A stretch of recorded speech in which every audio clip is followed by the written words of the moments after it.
구조가 다르고 구조가 다름으로 접근하는 방식과 치료의 방법이 달라진다는 것을 일단 설명드리고 오전 내용으로 들어가기 위해서 적어놨는데 이쪽 부분은 우리가 항상 했던 거라서 익숙하시죠. 육부는 일단 먹어서 뭔가 영양분을 흡수하기 위해서 존재하는 거죠. 그리고 두 번째 이유는 이 인체의 외형을 감싸고 있으면서 외부적으로 방어를 하기 위한 뭔가 방어의 의미가 있는데 그래서 이제 육부의 병리는 되게 단순해요. 이 외형적인 부분은 우리가 경락병을 되게 많이 얘기했죠. 이 외형을 쏘고 있는 피부의 문제, 아니면 경근의 문제, 기억의 문제, 아니면 뼈의 문제, 아니면 혈맥이나 수도의 문제 이런 것들을 우리가 피맥근으로 나눠서 경락병에 대처하는 방법을 설명드렸고 그 다음에 내부적으로는 입으로 수국이 들어가요. 수국이 들어가면 이제 이렇게 쭉 내려가는 거지.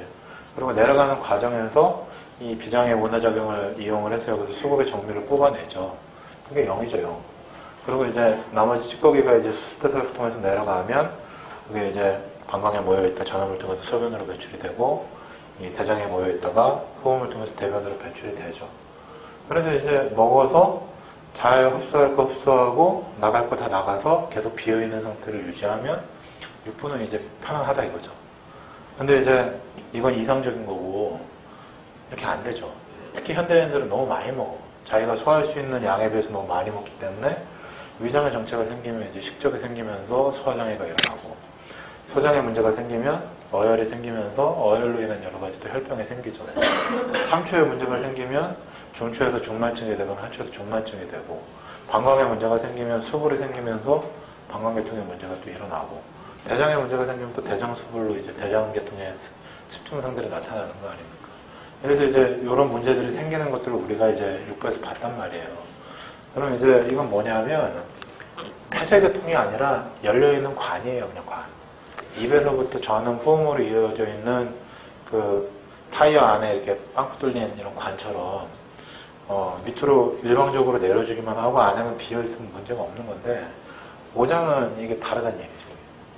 모장은 이 폐쇄 시스템입니다. 이게 뭐 위에서 들어와서 밑으로 나가고 이런 게 아니라 한번 들어오면 이 안에서 어떻게든 간에 돌아가야 돼요. 이게 무한 순환 시스템이죠. 이게 물론 이제 자기가 타고난 체질이라든지 그런 거에 따라서 이 다소가 있을 수는 있어요. 뭐 심장 기능은 강하고 간 기능은 약하고 이런 건 있을 수 있겠지만 어찌됐든 간에 이게 이제 폐쇄도로 시스템이기 때문에 이 안에서 뭔가 순환이 되면서 순환이 안 될 때 생기는 여러 가지 문제들 이런 것들이 이제 병을 만드는 시스템이라 이거랑은 좀 다르다 이거죠.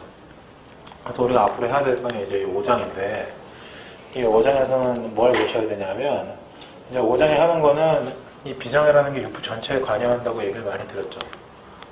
이 비장 치료를 하면서 뭐 위장의 식적을 해결하기도 했고 대장의 수불도 비장을 치료해서 좋아진다고도 얘기했고 방광도 마찬가지고 이 비장이 이제 육부 전체의 운화 과정에 이제 관여를 하는데 여기서 관여를 해서 수국의 정밀을 흡수하면 이제 비장으로 0이 들어가는 거죠. 비장 0.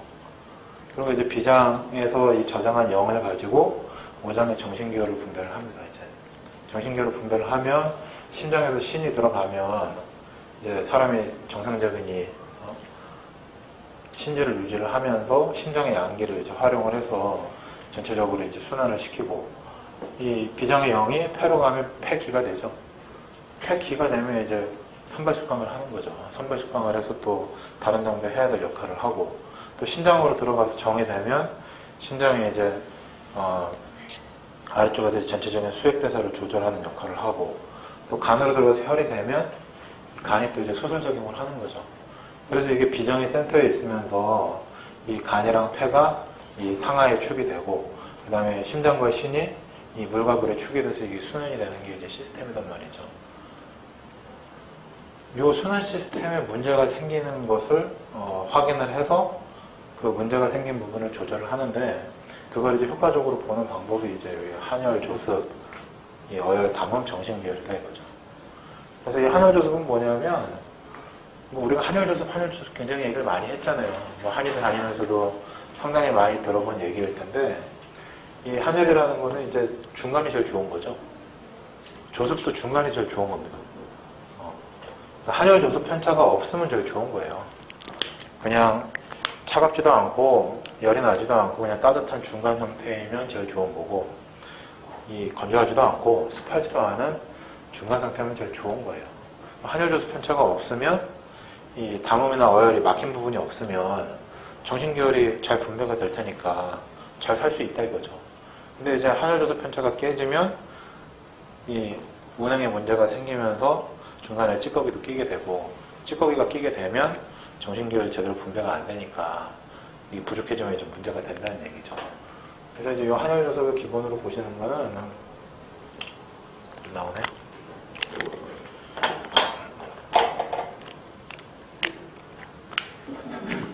한이라는 건 양어입니다. 양어. 이것도 안 나오네.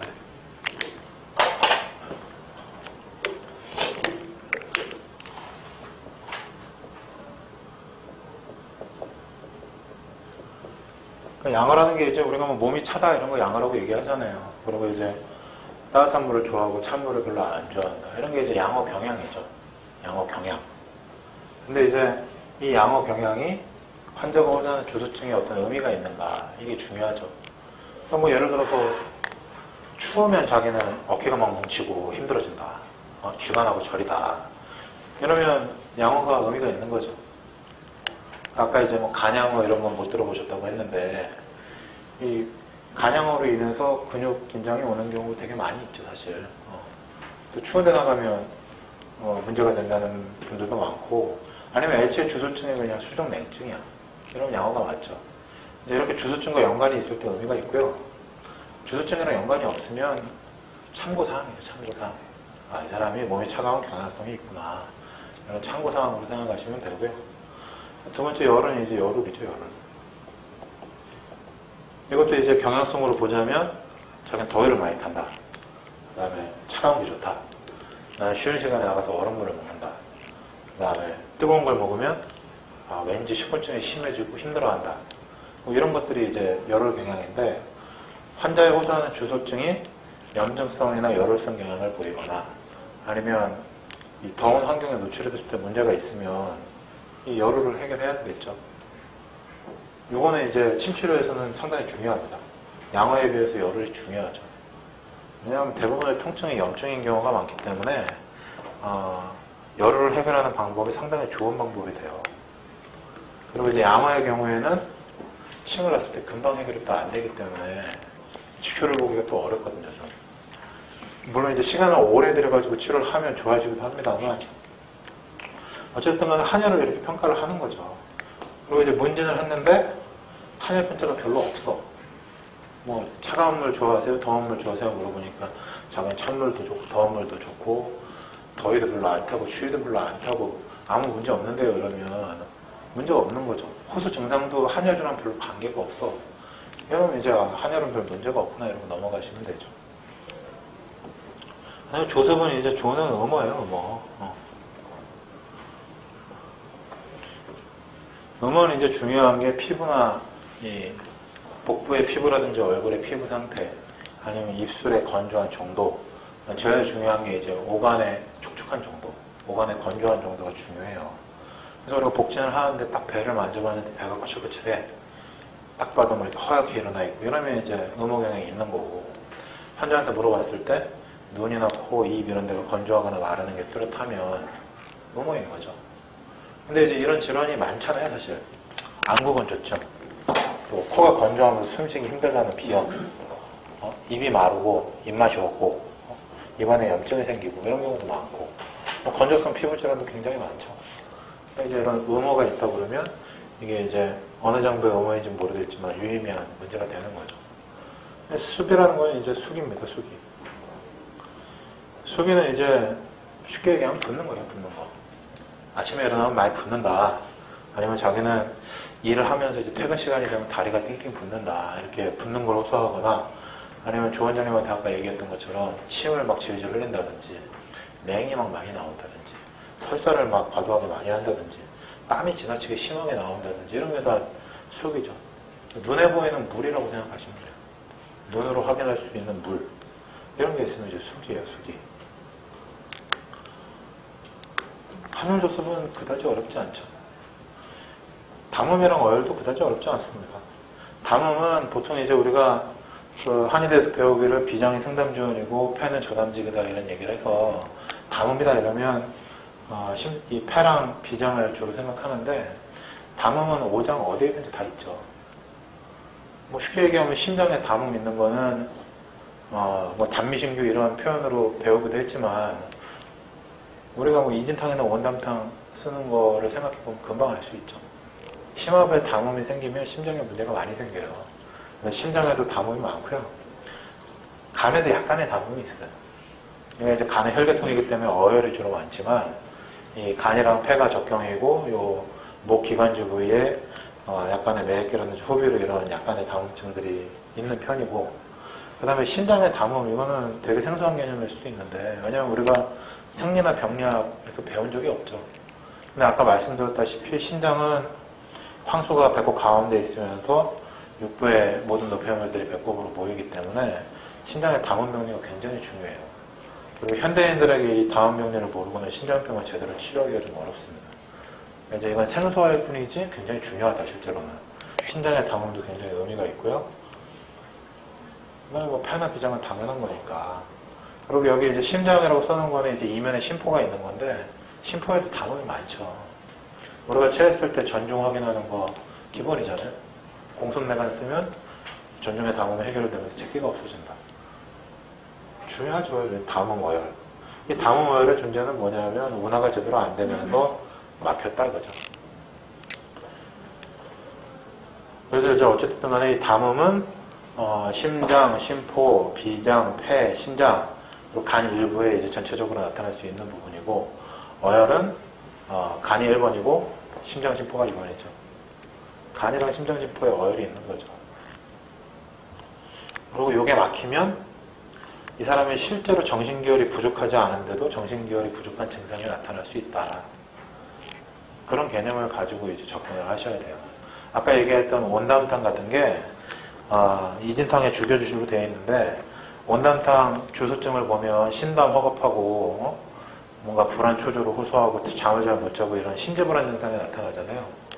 그럼 이게 신지불안이니까 왠지 보혈안신을 해야 될 것 같은데 이 사람은 소화도 안 되고 심화부에 경결이 있으면서 백제도 있고 이 담음이 막혀서 지금 신지가 불안해진 건데 여기다가 귀비탕 같은 거 쓰면 사이드 나는 거 아닙니까? 이럴 때 담음 해결을 해주면 신지가 안정이 된단 말이지. 예를 들어서 간에 어혈이 뭉쳐있어요. 아까 제가 여러 케이스 소개해드렸죠. 간에 어혈이 있으면 간음 부족이 저절로 생겨요. 왜냐하면 간으로 들어가는 통로가 막힌 거기 때문에 이 사람의 영양 상태가 괜찮은데도 간음 부족이 생긴단 말이에요. 이런 사람한테 어혈제를 투여를 하면 간음 보충하는 약 쌍화탕 같은 거 주지 않았는데도 저절로 어깨 뭉침도 없어지고 팔다리 쥐나는 것도 없어지는 경우가 굉장히 많다 이거죠. 그리고 제가 이제 이 담음어혈을 강조하는 이유는 현대인들에게 이런 현상이 많기 때문에 예전에 비해서 먹을 게 굉장히 풍족하고 그 다음에 걷지 않음으로 인해서 이런 막혀있는 부분들이 문제가 되는 경우가 많은데 이런 걸 생각 안 하고 무조건 정신계열 보충, 보험제 투여 이런 거를 위주로 하면 치료가 잘 안 되기 때문에 강조를 하는 거죠. 특히 신장이 제일 문제예요. 신장은 흔히 쓰는 약들이 육미, 팔미 뭐 이런 류의 신음 보충하는 보험제들을 많이 쓰는데 이 보험제를 먹을 여건이 안 되는 사람이 너무 많아요. 일단 육부소통에 장애가 있으면서 황수가 막혀 있으면 그 신음 보충하는 약들은 다 안 들어가요. 치료가 안 되죠. 육미 먹었더니 설사만 오고 효과는 없고 뭐 이런 류의 것들 굉장히 많죠. 이런 경우에는 신장의 담음 해결하는 것만으로도 좋아진다 이거죠. 여러 가지가. 폐도 마찬가지입니다. 폐에 담음이 많아서 눈곱이 자주 있고 콧물 가래가 많은 사람한테 자한강화탕이나 보존액기탕 줘봐야 소용이 없다 이거죠. 심지어는 자한강화탕 금기증이 담음이 있는 사람 주지 말라고 그러잖아요. 그리고 담음이 많으면 보존액기탕으로 있기가 안 돼요. 보기가. 담음이 풀려야지 좀 보기가 되고 이러지. 이제 이런 부분들을 고려해 달라 이거죠. 그럼 이제 이런 경우도 있을 수 있는데 실제 정신 기혈이 부족한 사람도 있어요. 타고나기로 신장이 약해. 정부족이야. 독진을 확인해 보니까 명문주의가 아기 때부터 까매. 그리고 신수합성이 되게 뚜렷해. 그리고 얘가 어려서부터 성장통도 심하고 치아가 제대로 나질 않고 성장이 느려. 그럼 이거 정부족 타고난 거 아닙니까? 신장을 보충해 줘야죠 이런 거는. 이 신지불안 증상을 타고난 사람도 있잖아요. 타고나기를 불안하고 초조해. 보통 이제 이 심장에 문제가 있으면 생각 없이 실실 웃는다는 얘기를 하는데, 사실 환자를 보면 그런 게 많지는 않은데, 또 개중에 보면 심장에 문제가 있고 얼굴이 빨간데 이유 없이 웃는 사람들이 있어요. 우리 강의실에도 한 명 있잖아요. 이유 없이 이렇게. 근데 원장님 심폐에 문제가 있었죠. 예. 그리고 원장님은 그 전형적인 거 보여주더라고. 가끔 환자한테 보는 모습이 원장님 복진할 때라든지 질문을 할 때 이상하게 이렇게 막 웃는 거 있잖아요. 원장님은 이 심포를 치료를 해서 신재 안정을 해야 돼. 제가 이제 그 원장님을 많이 지적하는 이유는 요번 기수 때는 한 단계 업그레이드 되시라고. 뭐 아기가 있어서 그런 건 아니에요. 그리고 원래 그런 한 명이 있어야지 분위기가 좋아져. 그러려니 하세요. 이 혈어와 신어를 가지고 있는 사람이 있어요. 타고나기를. 또 폐기가 약한 사람이 있어요. 타고나기를. 환자가 딱 들어왔는데 이렇게 구부정하게 해가지고 들어가고 앉아가지고 팔짱을 이렇게 딱 끼고 앉아가지고 무슨 얘기를 하는지 들어보는데 들리지도 않아. 목소리가 조그매. 그리고 평상시에 에어컨이나 선풍기 바람도 싫어한다고 그러고 식은땀도 난다고 그러고 기운 없다고 그러고 타고난 기호 환자들이 있잖아요. 이건 복귀해줘야죠. 간혈이 부족한 사람은 타고나기를 어깨가 잘 뭉치고 쥐간하고 저리고 어지럽고 시력이 저하다거나 눈이 건조하고 이런 타고난 사람들이 있잖아요. 이런 사람들은 정신기호를 보충하는 게 중요해요. 근데 이 정신기호를 보충하는 부분이 원래 이제 약으로 해야 될 부분이고요. 근데 이제 현대인들은 잘 먹잖아요. 잘 먹기 때문에 정신기호를 나름대로 침으로도 보충해 줄 수가 있어요. 어느 정도는. 어느 정도는 가능하다. 그래서 이제 완치까지는 아니지만 침치료를 했을 때 내가 좋아지고 있다는 걸 느끼게 해줄 수 있다는 거죠. 그럼 이제 이렇게 정신기혈이 부족하지 않은 담음이나 어혈이 뭉친 경우라면 침치료가 굉장히 효과가 있겠죠. 왜냐하면 영양은 충분한데 막혀가지고 문제가 됐던 거라 뚫어주기만 하면 증상 개선이 확 될 거란 말이죠. 침치료의 이 우위에 있는 부분이고, 그 다음에 이 한혈변제 중에서는 열울이 상당히 침치료가 좋다고 말씀드렸고, 음호의 경우에도 침치료가 상당히 좋습니다. 간음으로 인해서 어깨가 뭉쳐있거나 종아리가 뭉쳐있을 때 목천음곡 딱 들어가면 어깨 종아리가 싹 풀리죠. 그 다음에 폐음으로 인해서 코가 건조하고 숨쉬기가 힘든 사람이 척태공곡을 딱 쓰면 코가 숨쉬기가 편해져요. 이런 확인들을 잘 할 수 있어요. 근데 이제 문제는 지속시간이 길지 않다. 침을 놓으면 좋아지는데 집에 가면 똑같아요. 이게 이제 반복이 되죠. 그 다음에 수기의 경우에도 침치료가 상당히 잘 반응을 합니다. 붓기가 잘 빠져요, 사실. 침치료를 잘 하면 우리가 이주제 쓰는 것만큼 붓기를 잘 배출시킬 수가 있죠. 그래서 이런 부분들을 침치료를 통해서 확인해주고 환자한테 이제 제 진단에서 설명을 해주고 앞으로 치료를 어떻게 할 것이고 침치료가 효과를 본다면 그 진단이 맞는다는 얘기니까 그 침치료와 연계해서 약치료를 하면 좀 더 빠른 치료가 될 것이다. 이제 얘기를 해서 치료를 진행하면 된다는 얘기죠. 대략 5장에서 이제 미리 알아야 될 부분을 말씀드린 거고요. 이제 이런 것들을 기본 생리병리를 파악을 하시고 문제를 잘해서 일단 파악을 해야 돼요. 특히나 이제 이 정신기혈에 대한 부분은 강론을 하면서 이게 이제 정해라고 표현을 해놨는데 결국은 신장의 병증을 외우라는 얘기예요. 이 신이라고 표시해 놓은 거는 심장심포의 병증을 외워라. 폐의 병증을 외워라. 간의 병증을 외워라는 얘기니까 이거에 대한 병증을 최소한 2, 30개 정도는 외우고 있어서 환자가 딱 얘기를 했을 때 이게 간신비표신 중에 어떤 문제구나. 가능성이 1, 2, 3번이 뭐가 있겠구나는 나와야 된다 이거죠.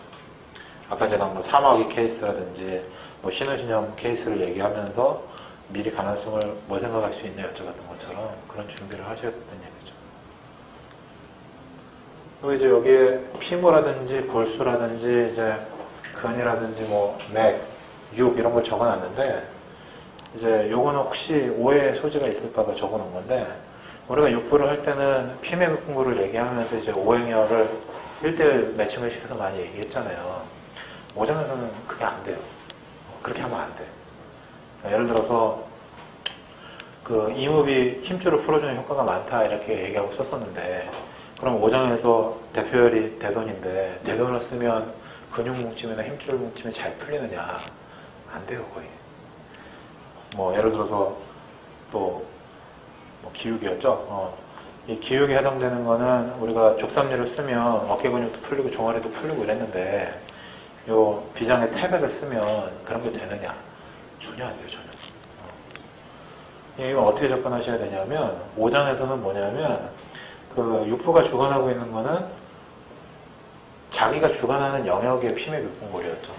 쉽게 얘기해서 대장을 얘기하면 대장이 지나가는 요 부분만 그 대장이 관할을 하는 거예요. 그래서 그 대장의 관할 부분에 힘줄에 문제가 생겨서 그리고 부심분리가 생기고 RM장애가 생기면 그때 이제 상관을 쓰면 좋아지는 거였잖아요.